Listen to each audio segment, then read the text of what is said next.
آموزش پخت دمپختی شوید به همراه گوشت خورشتی.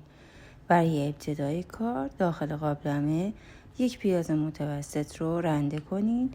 بعد از اون مقداری روغن بریزید و شعله گاز رو کم کنین. اجازه بدید تا آروم آروم پیازها از خامی در بیاند و سرخ بشند و تغییر رنگ بدن.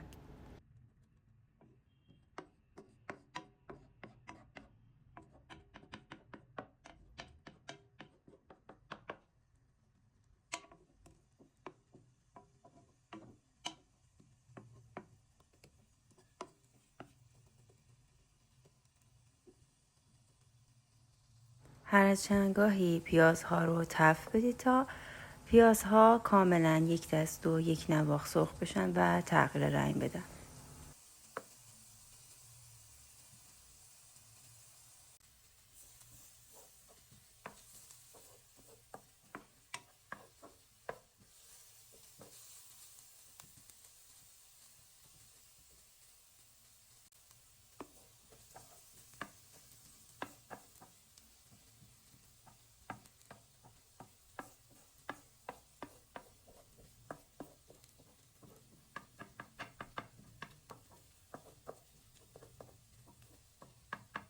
بعد از اینکه پیازها تغییر رنگ دادن، اونها را یک گوشه تابه جمع کنید و روی اون گوشت‌های خورشتیتون رو بریزید. اگر گوشت‌های شما یخ زده است، بهتره بعد از اضافه کردن گوشت روی پیاز در تابه رو بذارید تا آروم آروم گوشت‌های شما یخ‌زدایی بشن.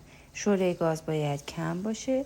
زمانی که یک سمت گوشت کاملا سرخ شد، اون رو برگردونین، مجددا در تابه رو بذارید.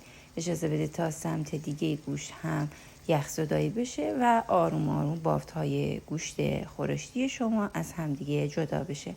اما اگر گوشتتون تازه بود و یخزده نبود، اونها رو روی پیاز بذارید و تفت بدید تا دو طرف گوشت شما کاملا سرخ بشه و از خامی در بیاد.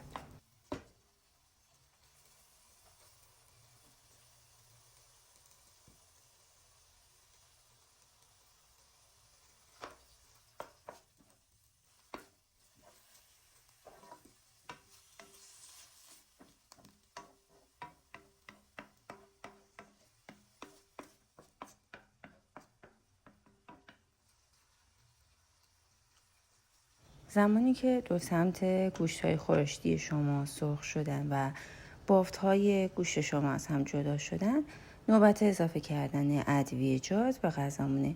من اینجا از گرانول سیر استفاده کردم، ولی شما میتونین از پودر سیر یا سیر تازه هم استفاده بکنید. بعد از اضافه کردن کمی تفت بدید تا سیر به خورده گوشت شما بره.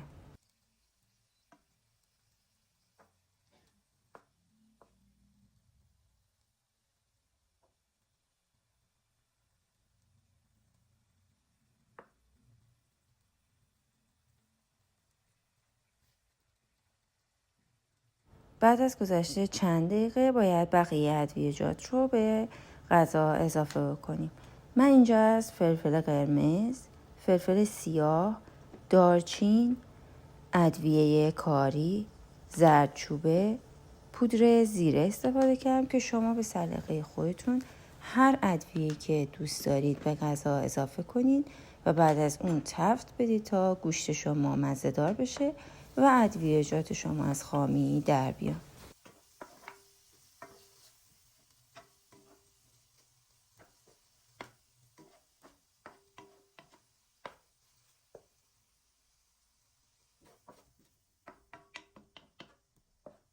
بعد از اینکه ادویه‌جات از خامی در اومدن، باید به غذا آب اضافه بکنیم.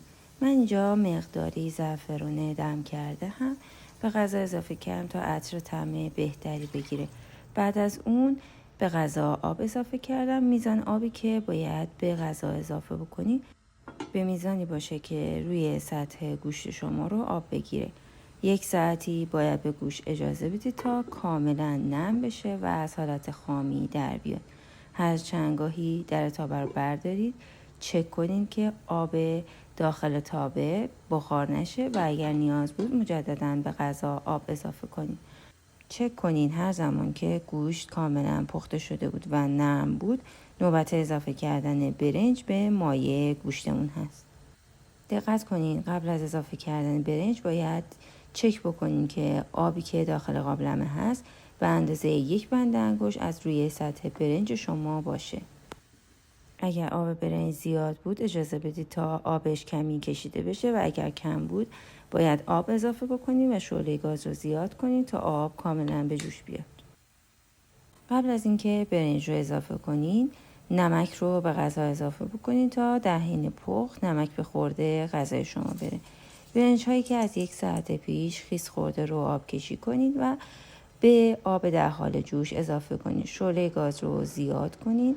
مواد رو با هم ترکیب کنید. دقت کنید میزان آب روی سطح برنج باید به اندازه 1 بند انگشت باشه. اگر بیشتر باشه برنج شما نرمتر از حالت معمول میشه و اگر کمتر باشه برنج شما سفت‌تر از حالت معمول خواهد شد.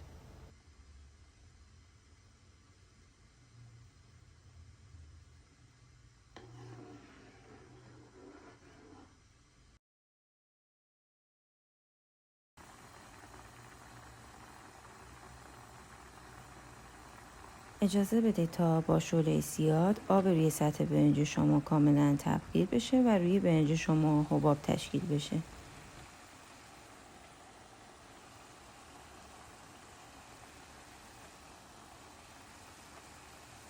شویدهای خشک شده و پاک شده را روی سطح برنج پخش کنید تا در هنگام پخت برنج شویدها هم پخته بشن.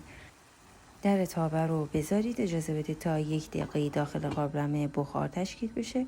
بعد از اون شعله رو کم کنین و بعد از گذشته 10 دقیقه الی 1 ربع برنج شما کاملا دم شده. مواد رو با هم ترکیب کنید و نوش جان کنید.